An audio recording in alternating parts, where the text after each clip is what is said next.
A través de la historia, la contabilidad ha sido imprescindible para el desarrollo de civilizaciones y grupos humanos. Las primeras civilizaciones tuvieron que encontrar alguna manera de llevar y conservar los registros y dejar su respectiva constancia. Los comerciantes han sido el sector de la sociedad con relación a cada una de las nuevas formas para registrar datos como mercaderes o banqueros de aquella época. Su impacto se relaciona con el desarrollo económico, agricultural e industrial. Pero, ¿alguna vez te has preguntado cuáles han sido sus antecedentes? ¿Cuál fue el origen? ¿Cuál fue el proceso? ¿Quiénes fueron los autores? ¿Se han hecho diversas teorías? ¿Se han hecho diversos cambios? Pues hoy hablaremos sobre la contabilidad. Para hablar sobre la contabilidad debemos iniciar sobre los antecedentes de la contabilidad, iniciando por el trueque. Se le conoce como la primer intercambio de bienes que se hacía entre diferentes tribus que habitaban en aquella zona. Este sistema o actividad es un intercambio que se realiza entre dos personas, en donde su principal objetivo es encontrar una mercancía. Las primeras manifestaciones de dinero como mercancía fueron la sal, licores, metales, esclavos, especias. Ahora damos un salto un poco grande. Saltamos hacia la edad antigua. Gracias al ingenio del hombre en aquellos tiempos, se inventaron diversos métodos primitivos. Un claro ejemplo de ello fueron las tablillas de barro, y a la vez fueron apareciendo diversas civilizaciones, y a la vez se fueron dando diversos avances científicos, y a la vez fueron aportando diversos adelantos a aquellas civilizaciones, las cuales fueron Roma, Mesopotamia, Grecia y Egipto, donde se introdujo el conocido código Hammurabi, donde por primera vez se contenían normas civiles y de comercio y también leyes penales. Saltamos ahora a la Edad Media, donde se emite el solidus de oro, que se considera como una moneda en la mayoría de transacciones e intercambios para una mayor facilidad en el registro de actividad contable. Ahora se salta a la edad moderna. Aquí entra Fray Lucas de Pacioli, que es también conocido como el padre de la contabilidad y de la partida doble. Y aquí Fray Lucas Pacioli les explicará su concepto de la contabilidad y lo que significa la partida doble. Bueno, hijo mío, yo soy Luca Pacioli. Yo fui un célebre fraile franciscano y también un prestigioso matemático. Yo nací en San Sepolcro entre los años de 1445 y 1447. También fui considerado uno de los precursores del cálculo de la probabilidad fundamental. También realicé grandes aportes hacia la organización y sistematización hacia la contabilidad. Hablando sobre contabilidad, lo menciono en un libro llamado Tractus 11, donde dediqué 36 capítulos al tratado de las cuentas de la contabilidad, usando la partida doble, a lo que hoy se le conoce como la contabilidad moderna. Es por esa razón que se me conoce como el padre de la contabilidad, hijo mío. En esto yo aconsejo los 4 libros primordiales, que son el inventario y balances, el borrador o el comprobante, el diario y el mayor, los cuales en la actualidad se siguen utilizando. Refiriéndonos a la partida doble, lo definen en unas reglas basados en un principio matemático de este modelo, los cuales son las 6 reglas. La primera: no hay un deudor sin un acreedor. La suma que se adeuda a una o varias cuentas ha de ser igual a la que se abona. Todo el que se recibe debe a la persona que dé o entrega. Todo valor que ingresa es deudor y todo lo que sale es acreedor. Toda pérdida es deudora y toda ganancia es acreedora. El saldo representa el valor de la cuenta y se obtiene una diferencia entre el debe y el haber, pudiendo resultar el saldo, el deudor, el acreedor. Esa sería una introducción, hijo mío. Procede. Ahora saltamos a los conceptos que ha tenido la contabilidad. El concepto de contabilidad ha tenido varias manifestaciones, cambios y diversas perspectivas de empleo y uso, pero el concepto más completo fue dado u originado en el Instituto Mexicano de Contadores Públicos, y este fue dado por medio del Consejo Mexicano para la Investigación y Desarrollo de Normas de Información Financiera, donde nos presenta la siguiente definición: la contabilidad es una técnica que se utiliza para el registro de operaciones que afectan desde la economía a una entidad y que produce de manera sistemática y estructurada la información financiera. Las operaciones que llegan a afectar de manera económica a una entidad incluyen las transacciones, las donaciones internas y otros eventos. Pero nunca te has preguntado si la contabilidad realmente ha tenido otras definiciones. A través de la historia se han mostrado diferentes conceptos de la contabilidad, como de Elias Lara, Holmgren y Harrison en 1991, Max Robert de 1992, Fernando Catacuara de 1998, por el Instituto Americano de de Contadores Públicos Certificados, y por Myron J. Jordan y Jordan Shiliglao, donde a continuación les explicarán sus definiciones. Yo soy Hungry. Y yo soy Harrison. Y bueno, les diremos nuestra definición de contabilidad. La contabilidad es el sistema que mide las actividades del negocio, después procesa toda la información hasta convertirla en informes y después estos hallazgos comunicarlos para así hacer una toma de decisiones. Bueno, yo soy Robert Smith y mi definición fue en el año de 1992. Yo defino la contabilidad como un arte para interpretar, medir y descubrir la actividad económica. Bueno, yo soy Catacora Fernando. Mi definición sobre la contabilidad se dio en el 1998. Yo defino la contabilidad como el lenguaje que utilizan los empresarios para medir y presentar los resultados obtenidos en el ejercicio económico, la situación financiera que actualmente tienen las empresas, los cambios que tiene la posición financiera y el flujo del efectivo. Yo soy el Instituto Americano de Contadores Públicos y Certificados. Nuestra definición de contabilidad es el arte de registrar, clasificar y resumir en forma significativa y términos de dinero las operaciones y los hechos que son cuando menos de carácter financiero, así como el interpretar los resultados. La contabilidad contribuye a una actividad de prestación de servicios, que su función principal es el proporcionar información cuantitativa a las diferentes entidades económicas, pero a la vez se conforma de diversos objetivos. Por ejemplo, para el personal que desarrolla todo el interno de una empresa, el proporcionar la información suficiente a inversionistas, rendir información relacionada a todos los recursos que lleva una empresa. Además, se rige bajo un sistema contable, que esta a su vez lleva una respecta ruta de operación desde su proceso hasta la llegada de informes. Este sistema inicia con la recepción de documentos de fuente, se sigue con la aplicación de catálogo de cuentas al registro de operaciones, sigue con diarios de tribunales, mayores auxilios, libro de diario general de libro mayor y se finaliza con los estados financieros y el usuario de la información financiera. Pero alguna vez has preguntado quién lleva esta información financiera. Ahora mismo saltamos al tema del contador. A través de los tiempos de la contabilidad se ha necesitado de un personal totalmente capacitado para que se pueda cumplir la función en cada área, pero uno de los más importantes es el contador. Al paso de los tiempos, el término de contador se ha transformado de un simple oidor u tenedor de libros a un contador público y auditor. Años atrás, la función de un contador público ha dejado de ser el solo registro e informe de las diferentes operaciones que se llevan. Ahora el contador tiene funciones mucho más importantes dentro de una empresa, ya que actualmente se han ido capacitando para que tengan un mayor conocimiento, experiencia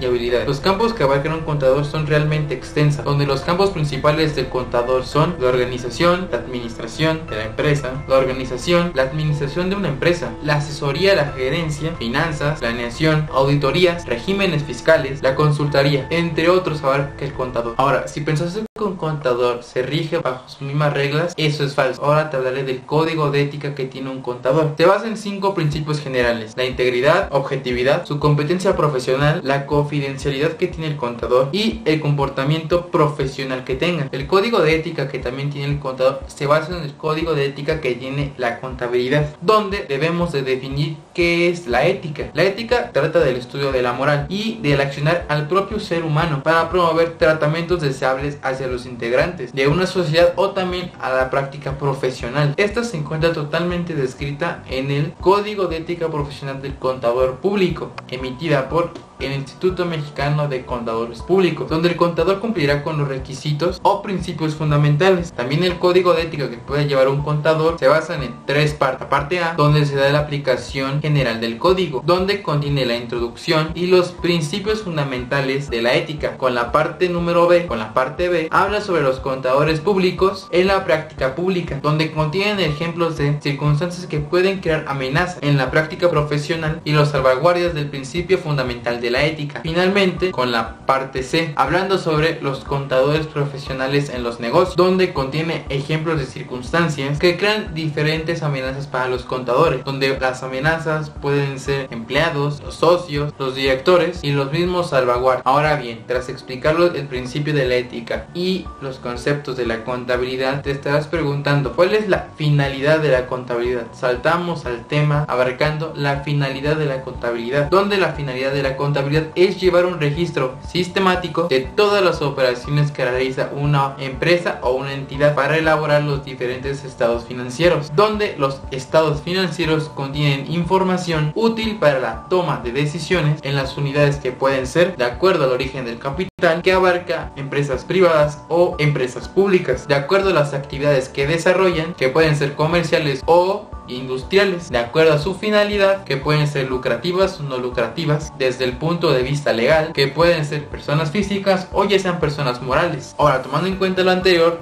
podemos decir que una empresa totalmente comercial puede estar conformado por capital privado con fines lucrativos y bajo una sociedad totalmente mercantil. Para este tipo de empresas es totalmente importante contar con los diversos estados financieros para dar información a las personas como accionistas, el gobierno, a las terceras personas como las solicitudes de crédito y a los mismos empleados. Ahora, ya que sabe los antecedentes, los conceptos o las definiciones de la contabilidad, la definición total de la contabilidad, las diversas definiciones de la contabilidad, el código de ética de la contabilidad, las funciones que tiene un contador y el que es un contador, y con la explicación de la finalidad de la contabilidad, debemos de saber los principios de la contabilidad. Según el Instituto Mexicano de Contadores Públicos, los principios que lleva a cabo la contabilidad son conceptos básicos que establecen la delimitación e identificación del ente económico, las bases de cuantificación de las operaciones y la presentación de la información financiera cuantitativa por medio de los estados financieros. En la primera parte de la definición nos dice que son conceptos básicos que se establecen de la delimitación e identificación del ente económico, donde se refiere a los tres principios que son la entidad, la realización y el periodo contable. En la segunda parte de la definición establece las partes de cuantificación de las operaciones, las bases para valorar las operaciones, que se rige bajo los siguientes principios: el valor histórico original, el negocio que iba en marcha y la dualidad económica. La tercera y última parte se refiere a la presentación de la información por medio del principio de revelación suficiente. Al explicar su finalidad y sus principios, aquí surge una pregunta: ¿hay leyes que regulan la contabilidad? Lo principal es que sí. Saltando al tema, ahora saltamos al tema de leyes que regulan la contabilidad, donde se presenta en el Código Fiscal de la Federación, en los artículos 28, 30, 83 y 34. También se regulan en el reglamento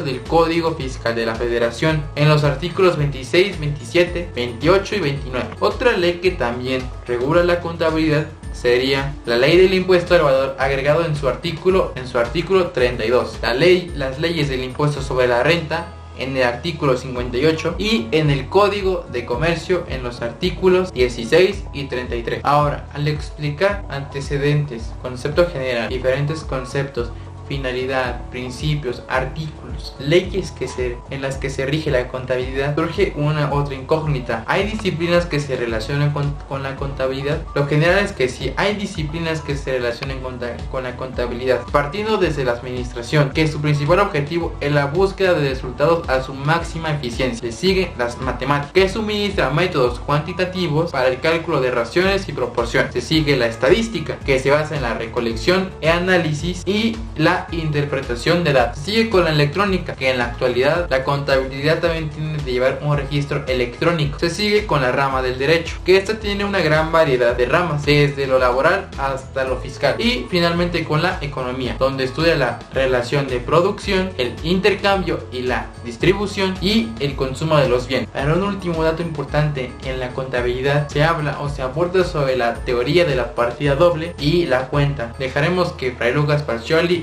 explique la partida doble. Ahora Fray Lucas explicará las reglas de la partida doble, o también llamadas reglas de cargo o abono. Bueno, hijo mío, hablando más a profundidad sobre la partida doble, digamos que es un principio que se rige bajo un registro contable de las operaciones que puede llevar a cabo, como dicen actualmente, una empresa. Establece el valor de los cargos, el cual debe ser igual al valor de los abonos, o enuncia diciendo que a todo cargo corresponde un abono. Se basa en una ecuación del capital y la igualdad que esta ecuación expresa. Está siempre mantenida en el libro mayor, llevado por la partida doble, donde la cuenta el activo es igual al pasivo más el capital. Ahora explicaré una regla de la partida doble o capital del cargo y del abono, donde la regla de la partida de la teoría doble requiere de tu total atención para memorizarlo. También debo decir que cada persona tiene un sistema para grabar la información el cual se haya utilizado, y es una regla muy sencilla, donde a un cargo o débito le corresponde un abono o un crédito, o a dos o más cargos o débitos corresponden dos o más abonos o créditos. Para dar mi conclusión acerca de este tema,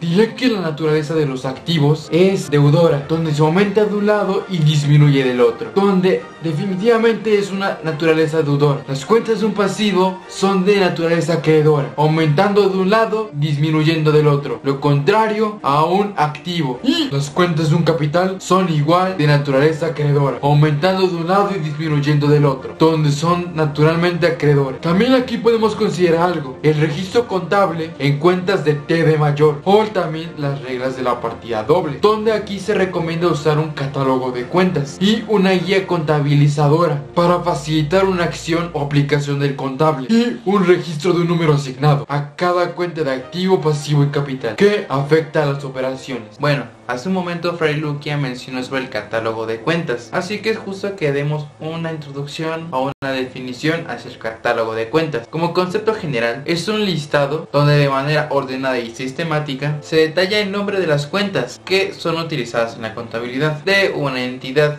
empresarial. La elaboración de los catálogos puede ser de diversas maneras, por ejemplo numérica, numérico-decimal, alfabética, numérica-alfabética y alfanumérica. Debemos recordar que todo esto dependerá de las necesidades de la negociación o ya sea de la empresa, y esto indica que las cuentas que se lleguen a manejar se asignará un número de forma ordenada para su fácil manejo y control. Al momento de que una empresa inicia, hay que alcanzar un cierto nivel de desarrollo, que es de manera indispensable formar una lista de cuentas que se deben utilizar para evitar errores en su aplicación y asignar a cada cuenta una cifra para que se le pueda identificar con facilidad, ya que son cuentas que integran el mayor general o subcuentas que cuentan mayores auxiliares, y esto se relaciona con la contabilidad integral, que al fin y al cabo controla toda actividad de la empresa, donde conviene dar un número índice a cada grupo, tanto del estado de la situación financiera como de un estado de resultado. Ahora bien, vamos con el código agrupador del SAT, que es el código agrupador, es la identificación de la equivalencia o la correspondencia que hay entre el catálogo de cuentas de los contribuyentes y el código agrupador del SAT, de las cuentas del nivel mayor y las subcuentas que hay del primer nivel, de acuerdo con la naturaleza y la preponderancia que tiene la cuenta, donde hay detalles de la cuenta entre el activo circulante y el activo no circulante, donde el activo circulante maneja diversos detalles, como por ejemplo la casa, movimiento, política, fondo fijo, movimientos, los bancos, la inversión temporal, los clientes y los deudores, mientras que el activo no circulante maneja diferentes detalles, como las reglas de evaluación, las reglas de prestación, la renta de locales o equipos pagados por adelantado, el impuesto predial, primas de seguros, las regalías por anticipado, el interés pagado por anticipado